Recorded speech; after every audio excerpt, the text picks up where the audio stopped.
Bismillahirrahmanirrahim. Assalamualaikum warahmatullahi wabarakatuh. Kembali bertemu dengan saya, Arif Setiawan. Kali ini kita akan melanjutkan materi Sistem Informasi Akuntansi, subbab mengenai dokumentasi Sistem Informasi Akuntansi. Flowchart atau bagan alir digunakan untuk menjelaskan prosedur secara jelas dan ringkas. Bagan alir dibuat dengan menggunakan simbol-simbol standar sebagaimana simbol dalam data flow diagram. Ya, ini flowchart menggunakan simbol-simbol umum yang digunakan ketika kita membuat arus sistem. Jenis-jenis bagan alir. Bagan alir di sini ada dokumen flowchart untuk menggambarkan arus dokumen dan informasi dalam organisasi. Yang kedua ada bagan alir sistem komputer atau bagan alir sistem komputer sistem flowchart atau sistem flowchart untuk menggambarkan hubungan input, proses, dan output. Yang ketiga bagan alir program atau program flowchart digunakan untuk menggambarkan urutan kerja program komputer.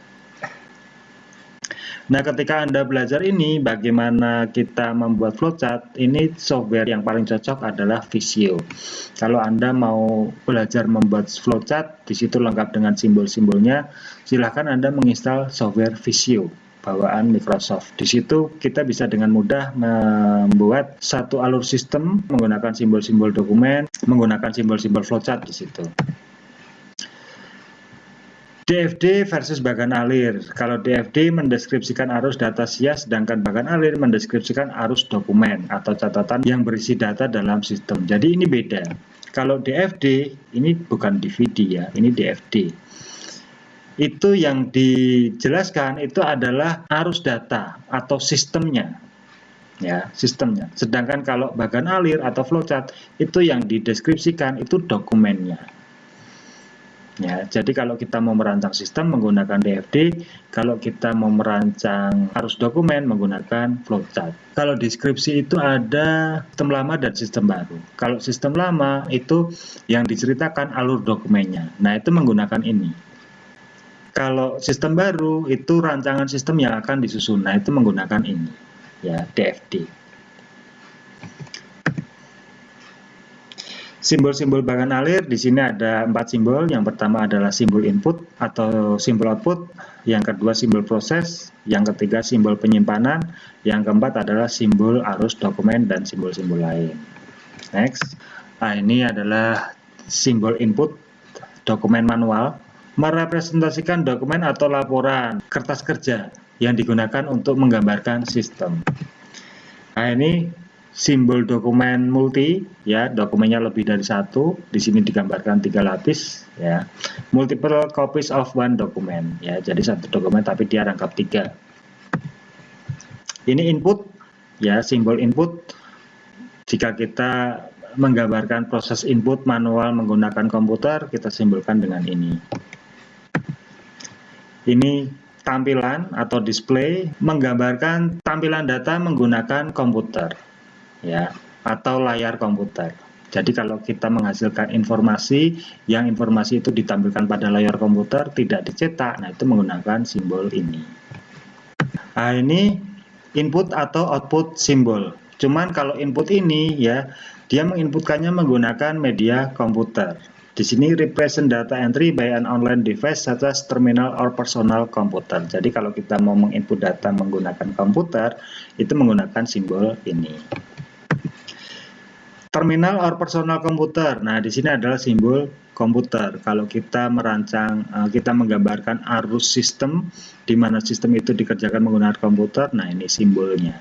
Ya. Transmittal tape. Nah, ini digunakan untuk simbol pengontrolan secara manual.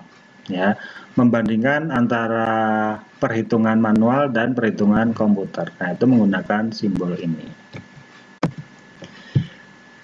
Proses komputer, ya, di sini adalah simbol proses. Kalau kita mau menggambarkan di sini ada proses menggunakan komputer, nah itu simbol yang digunakan adalah simbol ini. Simbol manual operasi, ya, kalau kita melakukan proses tanpa menggunakan komputer, ya, atau operasi manual, nah simbolnya digunakan simbol ini.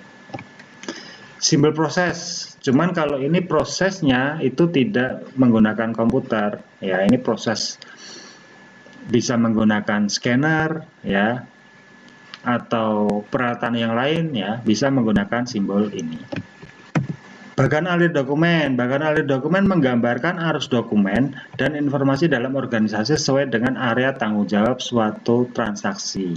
Bagan alir ini menunjukkan arus data dari awal sampai akhir, dalam arti dari mana asal dokumen, kemana saja dokumen didistribusikan, bagaimana dokumen digunakan.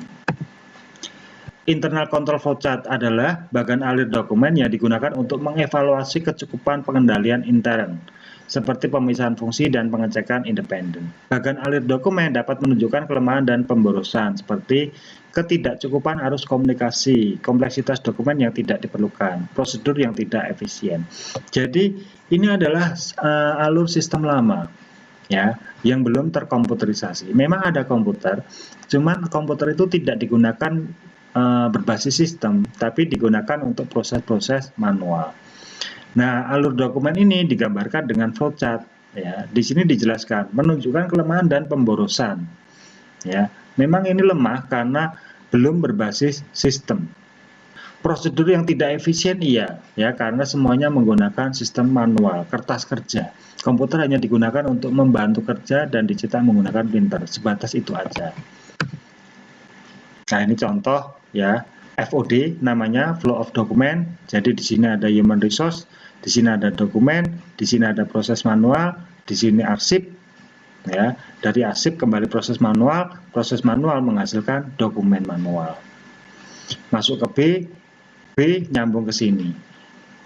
Nyambung ke sini, di sini ada dokumen manual, di sini ada proses manual menghasilkan dokumen sekian lapis 1 2 3 4 5. Masuk ke arsip ya, dan seterusnya. Jadi cara membacanya ini kita harus hafal dulu memang. Ini simbol input, ini simbol dokumen, ini simbol proses manual, di sini simbol arsip, di sini simbol dokumen multi 1 2 3 4 5. Kalau dokumennya sama cukup memberikan label di depan, tapi kalau dokumennya beda harus dikasih caption satu-satu. Ini employee check, ini payroll register, ini time card dan seterusnya. Ya. Di sini juga sama ya. Ini ada proses dokumen masuk ke proses manual. Proses manual menggunakan dokumen. Nah, di sini adalah contoh alur dokumen belum terkomputerisasi. Jadi kalau deskripsi itu masuk di bab 3 ada FOD, flow of document, manual ya, penggambaran sistem lama. Nah, itu menggunakan ini. Nah, ini contoh perbedaan DFD dan bagan alir.